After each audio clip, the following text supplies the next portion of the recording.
Okay, shall we start? Uh, Good afternoon. Today we are starting a new chapter in the water supply and storage course.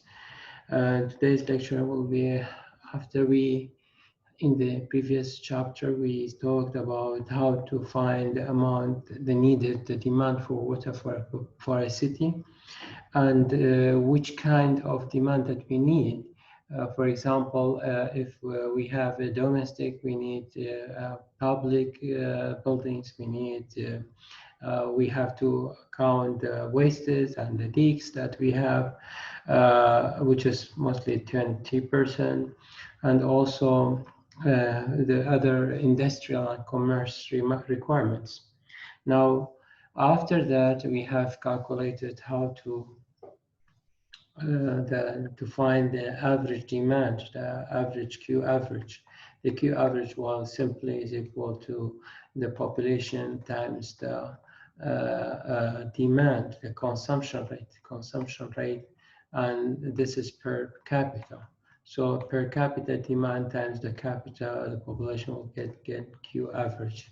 Now we have a term, it's called Goodrich formula.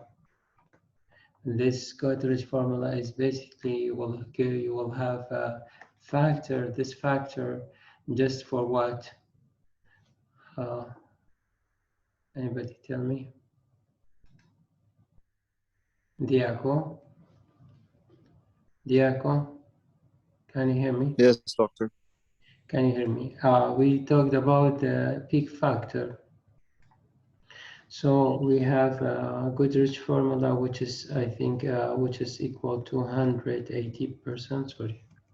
It's equal to 180 times t to the power minus 0.1. So this factor was used to what? This factor was used to what, Diaco? Anybody else? Give us the max demand.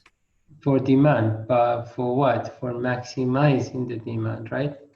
Yeah, for maximizing the demand. Maximize. So this is the factor that I will get here, and the t will be substituted in terms of day. For example, if you will have a Q average daily, and you want to convert it to Q average, also maximum, but also daily. So daily means t is equal to 1 day. So I will substitute the value for t by 1 day. That's I will get a factor, which is, by the way, it will be 1.8 percentage, yeah, 1.8 and all. Now, so the Goodrich formula is used for maximizing. We said that also in the previous chapter. If I have hourly, so Q average hourly, and I want to convert it to Q maximum hourly, so I will just substitute the T value by 1/24, because 1 hour is equal to 1/24 of the day.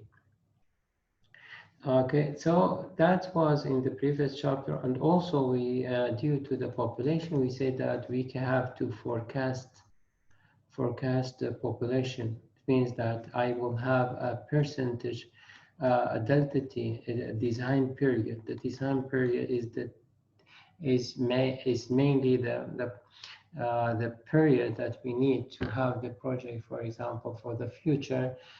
For the water projects, usually we use 30 years or more. So any project should be designed for at least minimum 30 years and above. So you have to account into that point into consideration, and you have to find the population after that design period. Means what? Means you have to forecast the population and usually normally will increase due to what? Due to the growth and rate, that's called the growth rate, and there will be positive, and the population will be decreased by the mortality rate. Okay, that is due to the death, and there will be migration.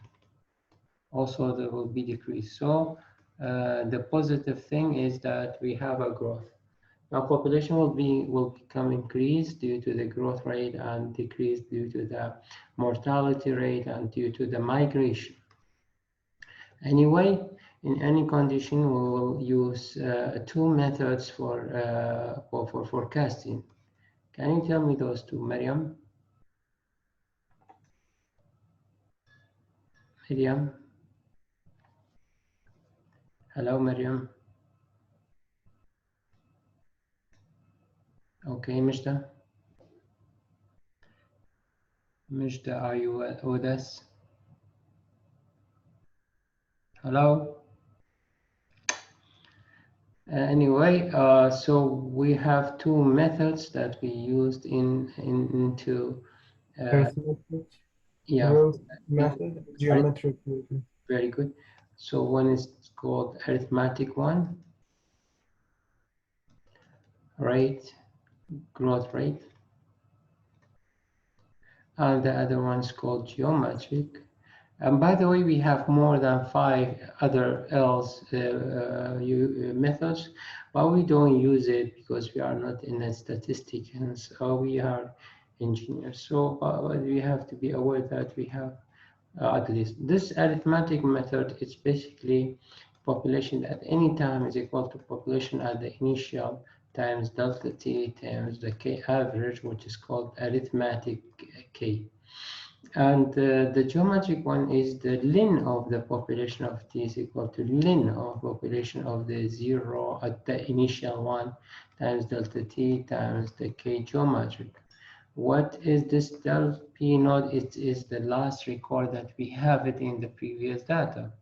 So usually we have a data and we see that it's we have the record of census report from 1950, 60, 70, 80, 90. So if the data was this, now 90 will consider the last record, will consider the initial for the future one that we will have. And we know that how to do that. So the main point is to find the sky average. Also, as a reminder for you, we also counted another demand for water, which was fire demand, right? Again, who's with us? Let me see. Mariam, are you with us? Yes, sir. Okay, we have two methods for fire demand. Can you remember them? Or those two in the previous chapter? It was One of them was insurance service formula, and the other one national board formula. Thank you. However, I asked Maria for that. So, I'm sorry. okay, NSF, National Board formula, and as your colleague said, insurance service formula. This will be used based on area, what will depend on the area. An area of the multi-stories like mostly will be using for that one, and this is what called as an F. F is equal to 18C times A, and this is will depend on the population, 120 P1 minus 0.01 P.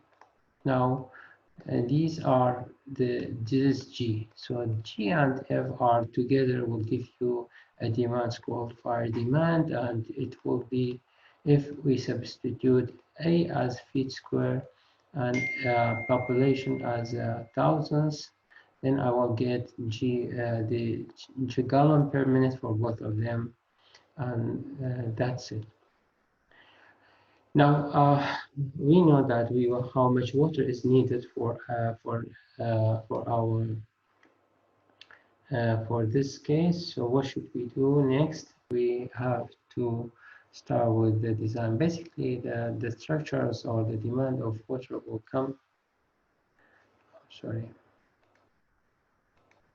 The first thing that we will have is that we have, as I said, we have a stream, and we will have a structure in this stream. It's called intake of water, and this intake is simply will be, or this is a stream, and we have here a structure It will be look like a channel and a concrete walls, reinforced concrete, and there will be a screen bar in it, just to deliver water from the stream and push it that water towards a plant called water treatment plant.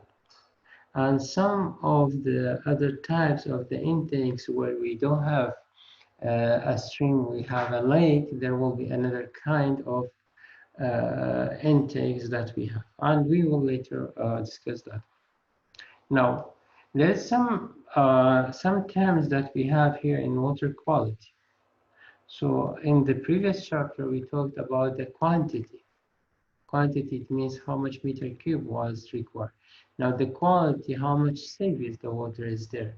Now, to know whether the water is it's clear in terms of quality or not, we have to do some points, some tests that we have. Usually the pure water is H2O, but you will not never see this is alone in the nature. We will have the impurities within acceptable or not acceptable ranges within the H2O. Now, those of impurities that we have some of them are chemically physical effect on the physical properties of water. For example, what is the physical properties of water? For example, the taste.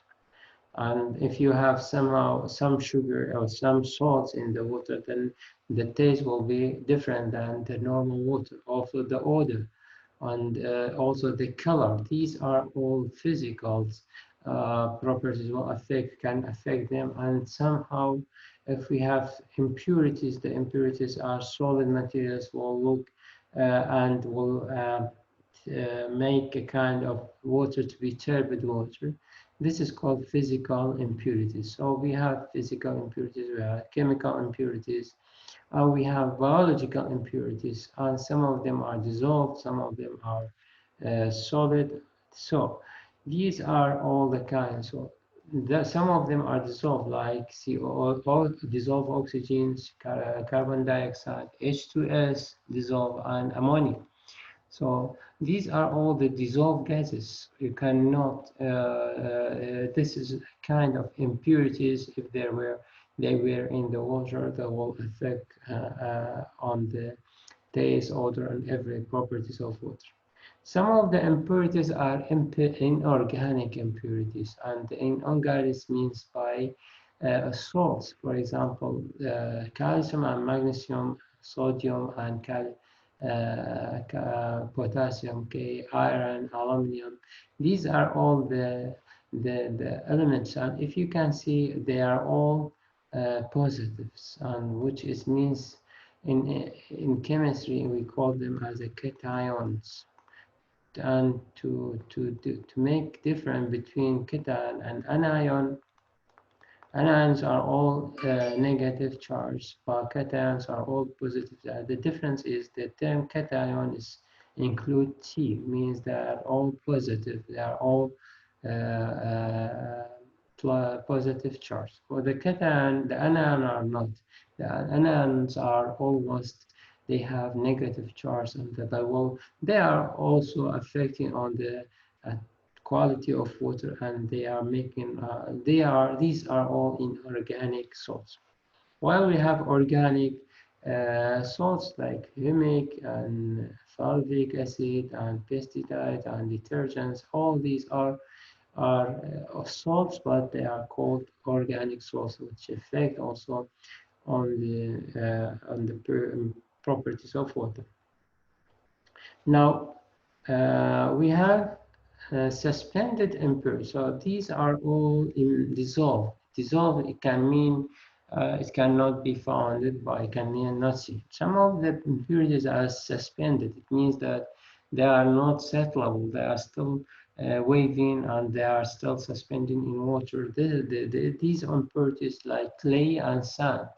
So clay and sand stay in suspension position, not to be floated, not to be settled.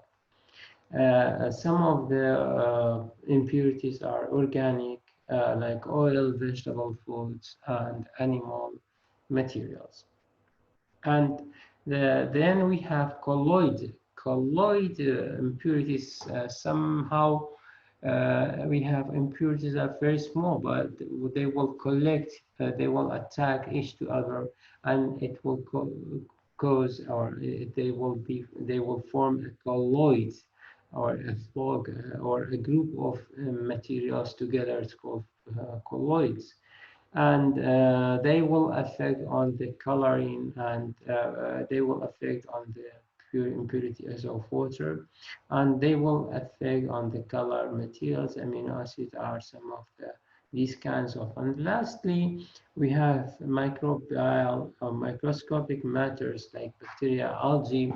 Those fungi those are microorganisms, and if they were in existing water, they will be in terms of suspension. They will suspend, but they will not remove.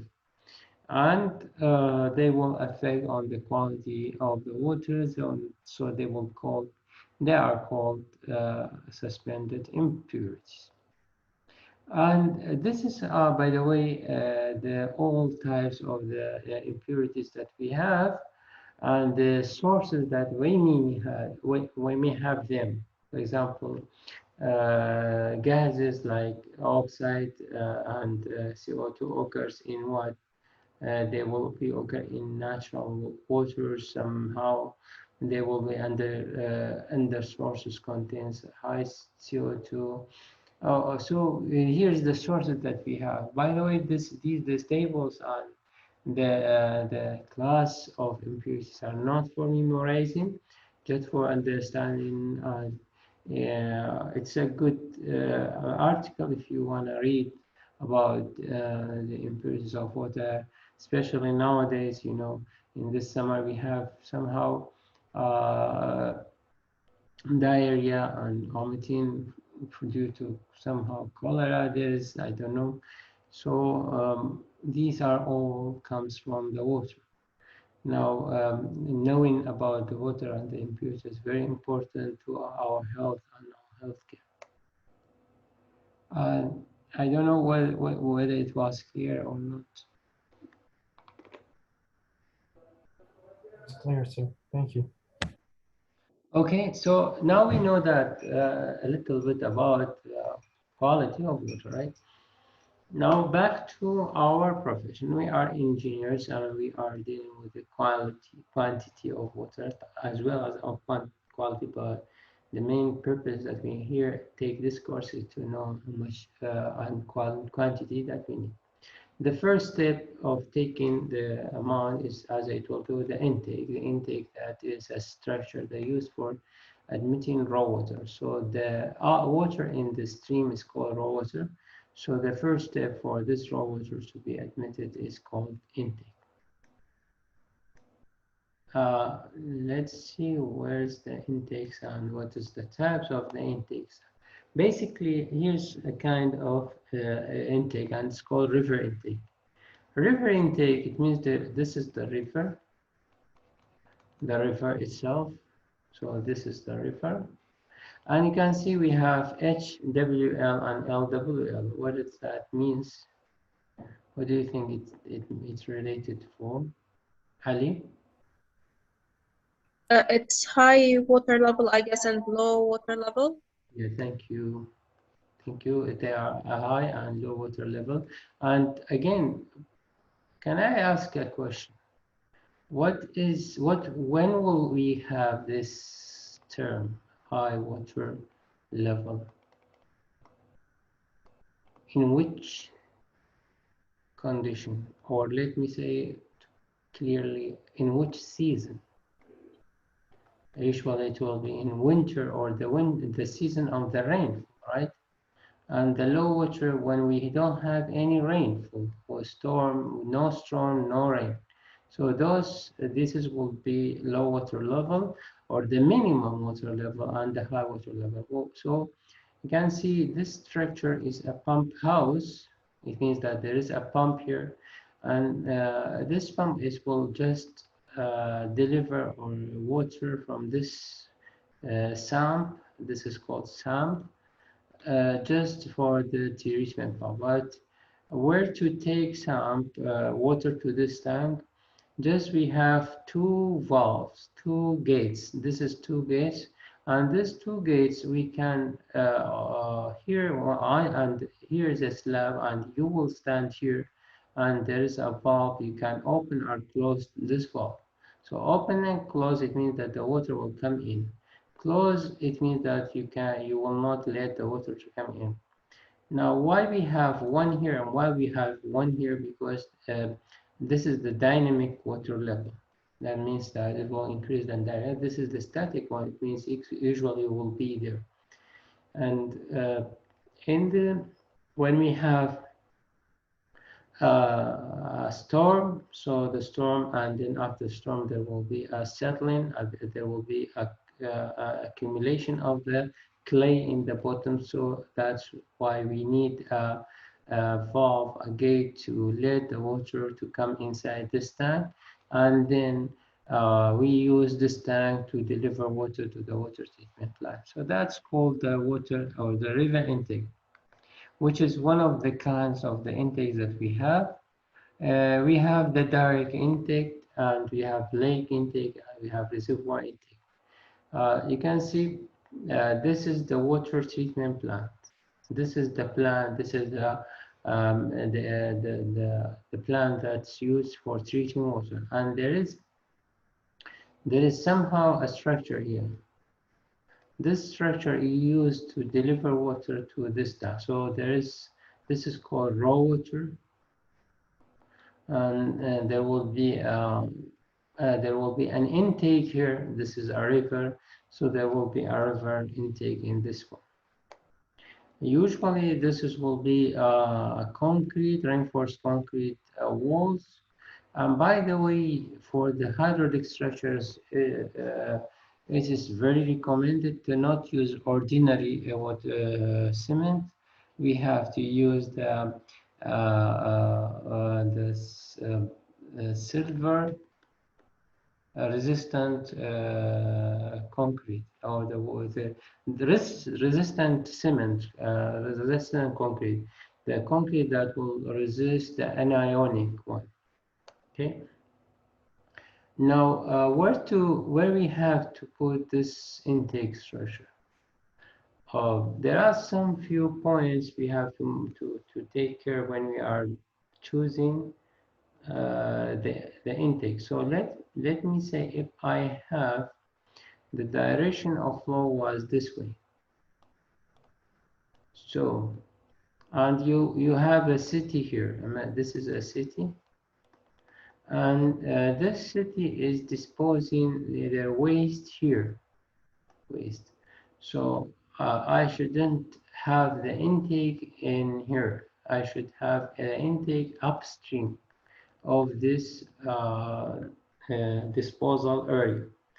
This is one of the conditions that we have. Besides of that, we have many 5 to 6 other points. Okay, what I will do, I will try to make the site and the intakes close to each other, because the transmission from this line to that line is, yes, Berham? But doctor, what if we have another like city above that at the point of water intake? What do we have a factory above it? So what shall we do? Yeah, usually this is somehow complicated, but usually we have two things. We have the stream is like human body, and for a healthy human body, you know, that we have a range for the tests that we have to do, and there will be normal range, the same that we have for the water and the body of the river. This is called, called stream standards. Stream standards, or let me say healthy streams. Healthy streams, somehow there will be the disposed waste to the natural existing water. In this way, it should be a dilution for 500%. So 500, it means that if you dispose the water in the wastewater to that water, that river, and its flow was 1 meter cube per second, and the flow of the river, it was more than 500 meter cube per second. So this river stays safe. You can deliver water from it because the dilution will be 1 to 500 or 500. This is the dilution factor. And this way, then you have either to impose or let this disposal point, or this is the point of the pollution, he or she should treat the waste before disposal in this waste to the river. This is one. Or we should overpass this point. It means that you should make it downstream of the intake. Anyway, it's now we have the same problem in Dukan, the intake of Dukan. This is the intake of Dukan. This is the bridge. And we have the Dukan district here, and their waste will come into Kashpoli, and they will mixed with the water here, and there will be an intake of Dukan here. But luckily, when we have the flow of the Dukan lakes more than the flow of the West by 100 to more than 500, that's why it somehow considers unhealthy. But usually this waste not be disposal to the river. It should be treated before that. Consider, but how? Gotcha. Thank you very much.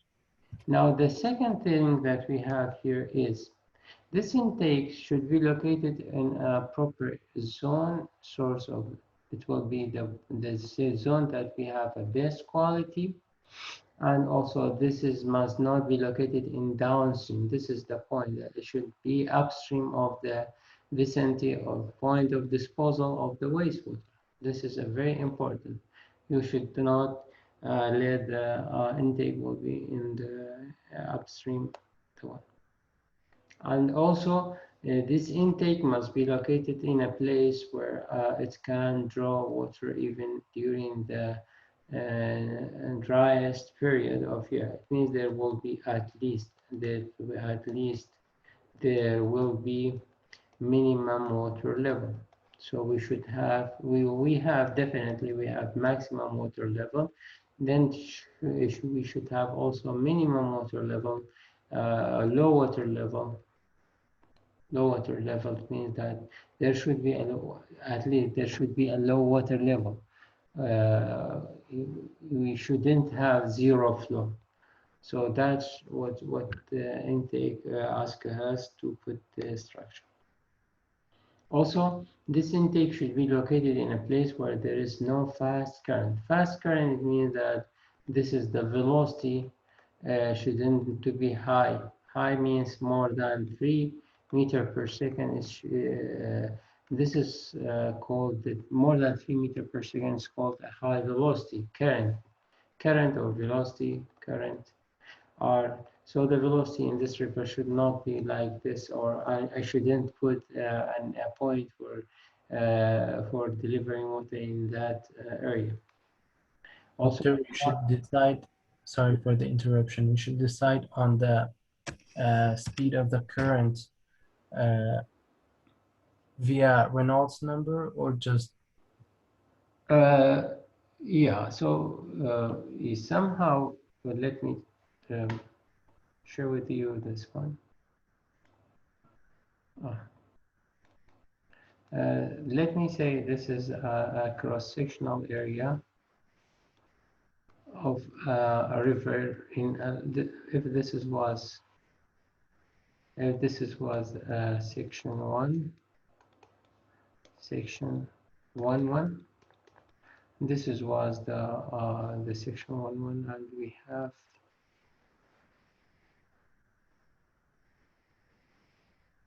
section 2.2. For example, this is section 2.2.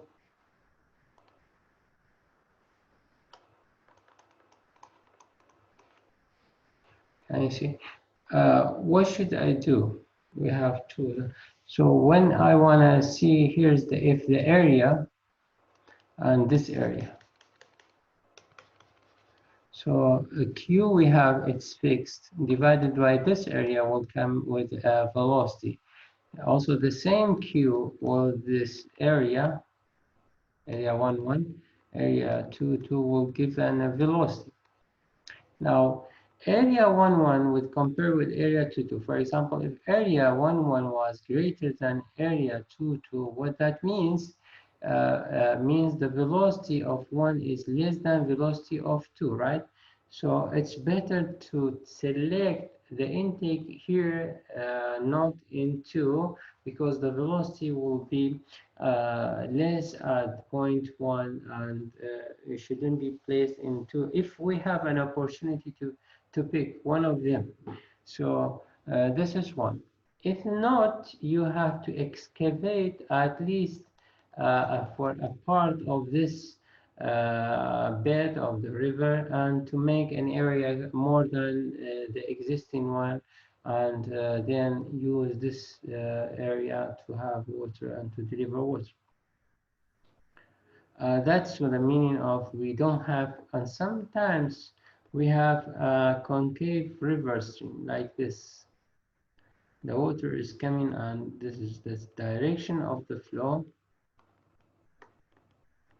So if I was requested to select an area for delivering water and location of the intake, now the main thing that you have to have in your point is this is what should be the best point. Why? Because the current will be go this way and it will hit that part. So it means that this part will be safe and not having that much current of high velocity with respect to this one, because this one is in the face of the culvert, in the face of the flow, and it will usually have a higher value of velocity than this. So what should I do? I should pick the one that's normal in the velocity and is not a rapid velocity. Thank you very much, sir. Appreciate it.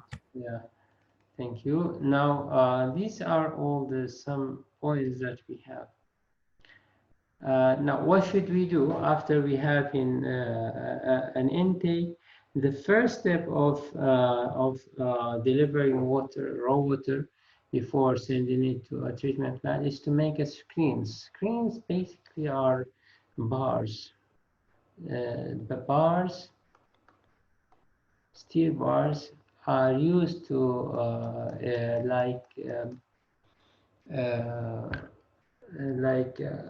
screen in a net, and it's put it in front of this structure.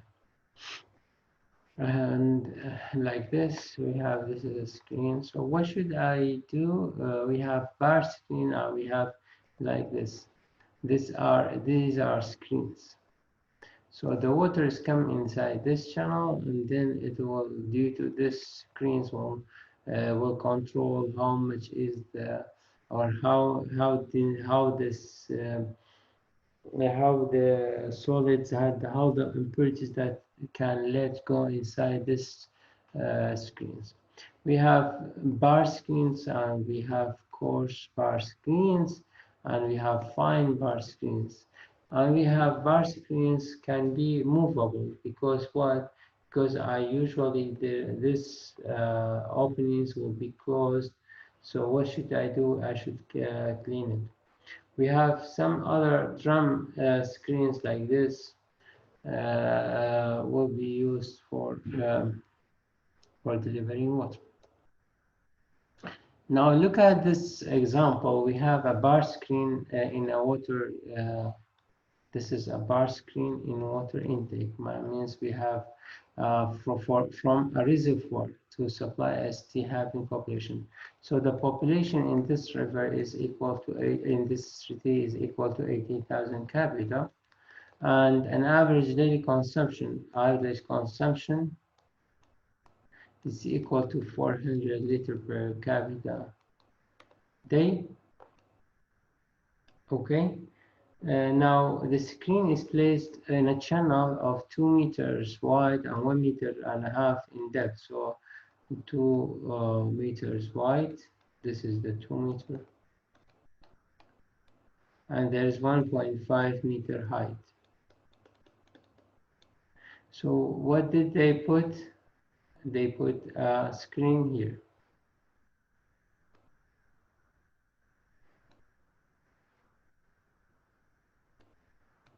Okay.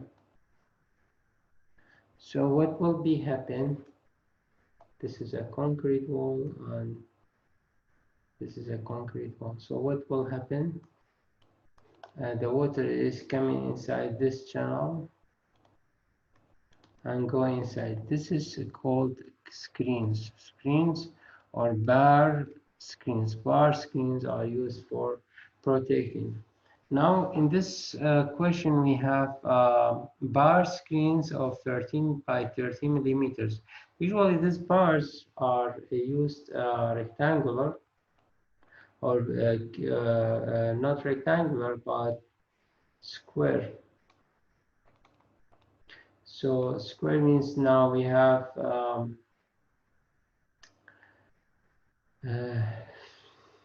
the screen. Here's the screen. This is the screen, and the screen is 13 by 13 millimeters. Now the space between these screens are 8 centimeters or 80 millimeters. Now the channel, all channel is 1.5 meter, and the channel width is 2 meters.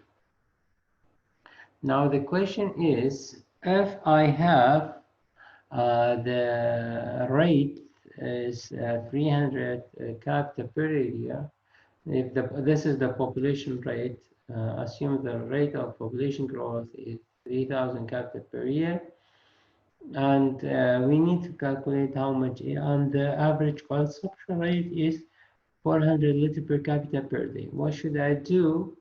They asked me to find design the bar screen. It means how much is the number of the bars that we have and the space between the bars. Now, as you can see, here's the bars 13 by 13, and the space between them is 80. Now, this 2 meter that we have, only 2 meters for the space allocated for the bars. So if I put a bar here, there will be another bar here, and there will be another bar here until the end. So what will be the space between each of them? There will be 18 millimeter, and the first one will pass, it should be 80 divided by, it means 4 centimeters. Now what I mean by this is the space between every two bars is 8 centimeters. Now if the number, was the number of the bars was n, so n times 80 millimeter is the whole bar's area, and the whole bar's length from the A to Z. Now what's rest for me? We rest, here's one and here's another one.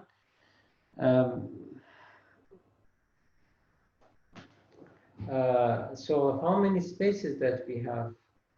N times 80, and we have one here and we have one here. This is what we'll consider as an N. This should be equal to 2 meters. From this, I can say I can find the number under exactly the number of the roads are required. So as I told you, the 80 millimeter is basically 13 over 2 plus 13 over 2, which is equal to 0.06 meter. Number of the bars is n. Now n times the size of each bar and times n minus 1, the size of the spacing between them. This is will give you width of the channel. It will give you the total number required of the bars to be put in that chamber. It's 25. So 25. Doctor, Yeah, why we divide 13 by 2? yeah. What? 13.2. Yeah. Look at the bar. This is the bar. This is the bar. So this bar is 13. And this bar is 13, right? Now Yes. the space center to center of these two bars is 80, right? Right. Okay, when I have, I will say we have 2 meters from the whole channel width, okay? This is whole channel width. So when I will say there's 2 meters allocated for me, okay? Now, how many bars? If I have n bars,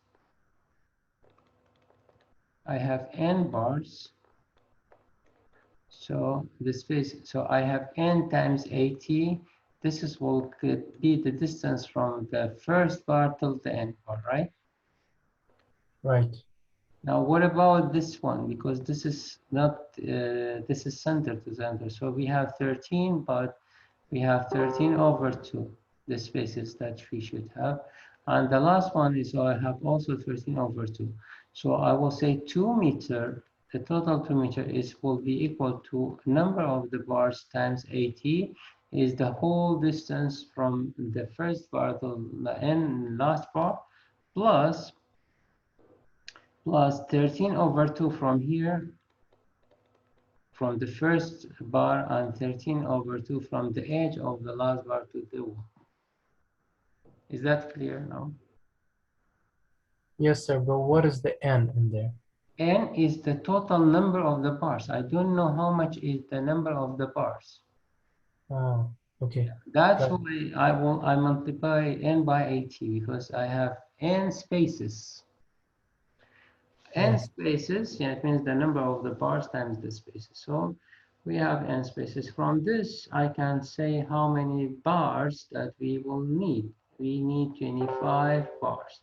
So 25 bars in center of each of them is 80 millimeters will be sufficient close to act on this screen. You remember, this is the flow will come inside this channel. Now, after this, we have almost the depth of water in this one. The total depth of the channel is 1.5 meters. So I will assume we have 10 centimeters freeboard. Freeboard means that I do not allow to the water will overtop, come overtopping for this channel. So that's why I will put at least 20 centimeters freeboard. So what led for me? What led 1.3, 130 centimeters allocated for you. Now within this size 1.3 and the 25 millimeter number of the bars in this channel, we can use it for our design. Remember that we say that we have 13 years and we have the population per year growth is 3,000. So it means that this is an arithmetic growth. So the population after 30 years will be the population now plus the growth rate times 30. Now means you have to consider the population in this city will become 170,000 capita after 30 years. Now to calculate the average demand, I will multiply this 170,000 capita by the consumption rate. The consumption rate is 400, I think it's 400. Yeah, it's 400, and this is be 400 will give you the total needed required amount of water for that city for the next 30 years. Now, how much is the calculated Q or the calculated Q and the velocity? It will be based on the average that we have. the Q maximum per day. I will multiply it by 1.8 to get the maximum per day. And the velocity in this channel is equal to Q divided by the area of this channel. Doctor, can you please go back to the question? I have one question. Yes? No, the solution part. Yeah. Where that n minus 1 came from? N, get this one.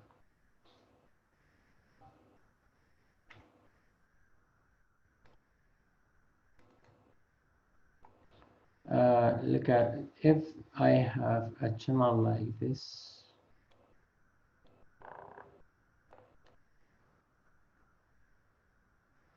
okay, I will use the first bar here. Okay, I will use the second bar here. I will use the third bar here.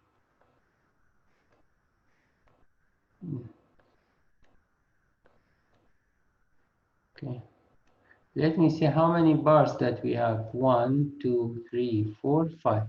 We have 5 bars. Okay, how many spaces that we have? 1 space, 2 space, 3 space, 4 space. 4 spaces. So the spaces, the distance of the spaces that I have, it's 80 centimeter. Is the not n, it's n minus 1, right? N minus 1 times 80, this is the 80 centimeter. It is the number of the, it will become the distance. So look at this one.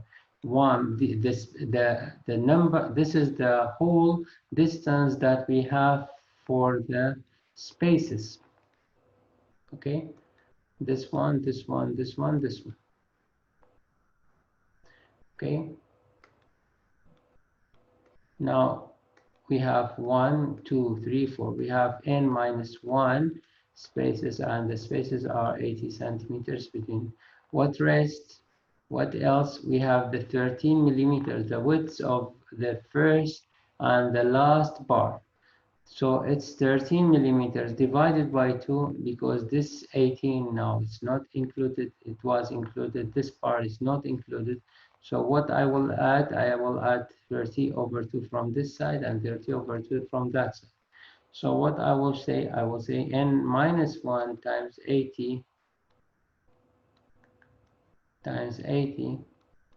plus 13 over 2 from the beginning and 30 over 2 from the end of this channel. All of these should equal to 2 meters. So find the n. This is what the n minus 1s come from. Is that clear? Doctor, that should be n times 80 or just n minus 1 times 80? Yeah. For the second part, I mean. So the width of the opening, the n, the 80 millimeters minus 13 over 2 plus 13. So look at here. This is the 80 millimeters, and we have n, the number of the bars. So what I did, I will multiply n by n minus 1 by 0.067. Look at this one. This is the center to center of the rod, but the space between them is how much? It's 80 minus 13 over 2 from this side and 13 over 2 from this side. So 13 over 2 from this side and 13 over 2 from this side, right? So the net, this is the net space, and it's equal to 80 minus 30, which is equal to 67. So it's look like this space is 67. So what I should do, I will say n is the number of the bars, n minus 1 is the number of spaces, and the space, each space is 67 millimeters. So the 2 meter is equal to n minus 1 times 67 spaces, right? Plus what? N times 13. We have n times 13. This is all equal to 2 meter. 13 millimeter, by the way. Got it, sir. Thank you very much. 0.67. That will come with the solution. So yeah, uh, n times 13. This is the total number of the bars, and the n minus 1 is the spaces times the 67. This equation will give you the value of n. Within this, n will equal to 25.8. So usually you will come to say, oh, I will take n equal to 26. N, it means the number of the bars. So we should place 26 bars in that channel. Now, 26 bars means how many spaces that there will be? There will be 25 spaces. Okay, number of the openings. So between every bar, there will be a space. Okay, how many spaces that we have like this? We have 25 spaces, and this space, it will act as a small channel. What is the length of this channel? We have 1.5 meters, the total height. So I will use 1.3 meter because I will use 20 centimeter as freeboard, means I will not let the water come over. So this will be that. So the Q through this open area, when I want to check the velocity through between the bars, I have to divide the total Q divided by the number of the openings and then the area of one opening. Now, let's first check the flow. The flow should be equal to the total population times the flow. Which population? The forecasted population, not the existing one.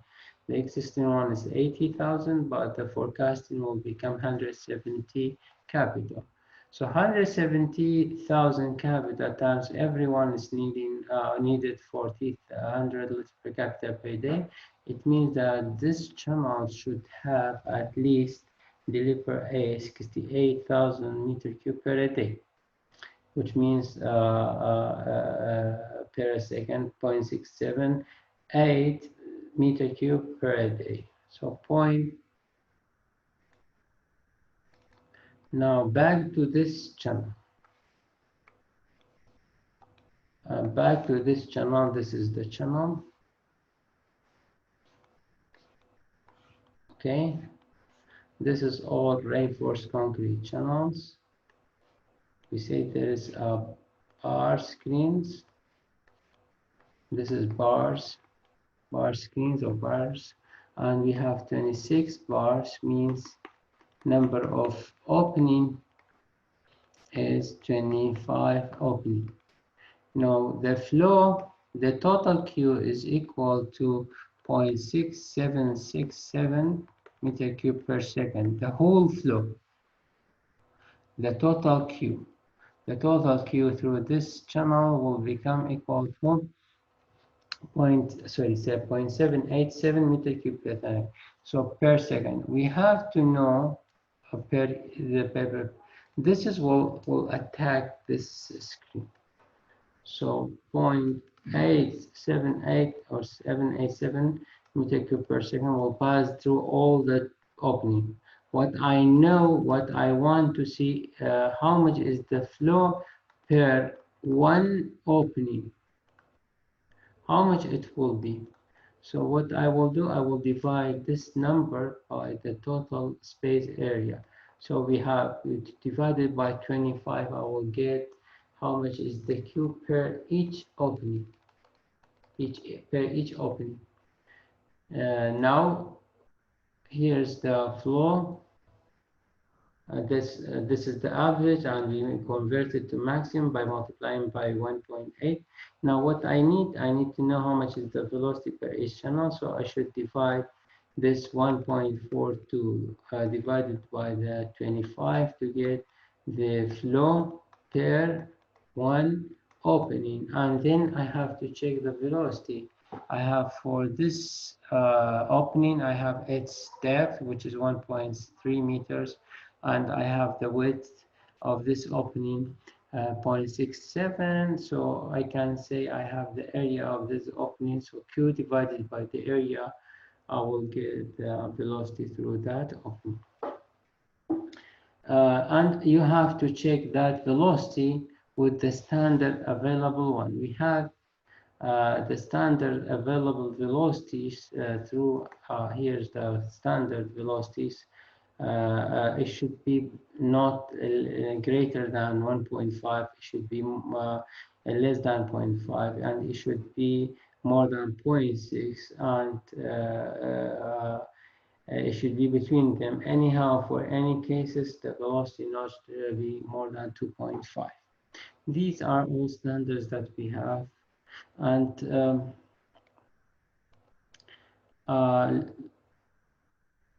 I want you to just to have a look on these slides, and tomorrow we will take all the design steps for such kind of the intakes.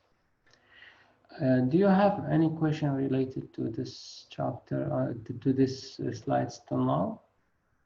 Tomorrow we will continue how to design, how to find the water and the pump capacity for that channel, that inlet, and whether the velocity of the flow between the bars is more than 2.5 or not, and what should we do if there was look like this. And we have 3 types of the bar screens. If spaces or the space between every bar and every 2 bars was more than 2.5 centimeters, that's called the core screen, and if it was between half 0.6 centimeters till 2.5, this is called medium, and if the screen was less than 6 millimeters,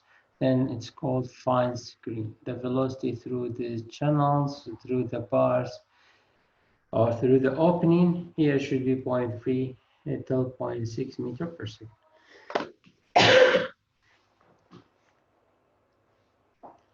Okay, guys. No question, sir. Have a nice day. Have a nice day for you too. So I want you to just to read this chapter and be prepared for tomorrow. Okay, sir. Bye-bye.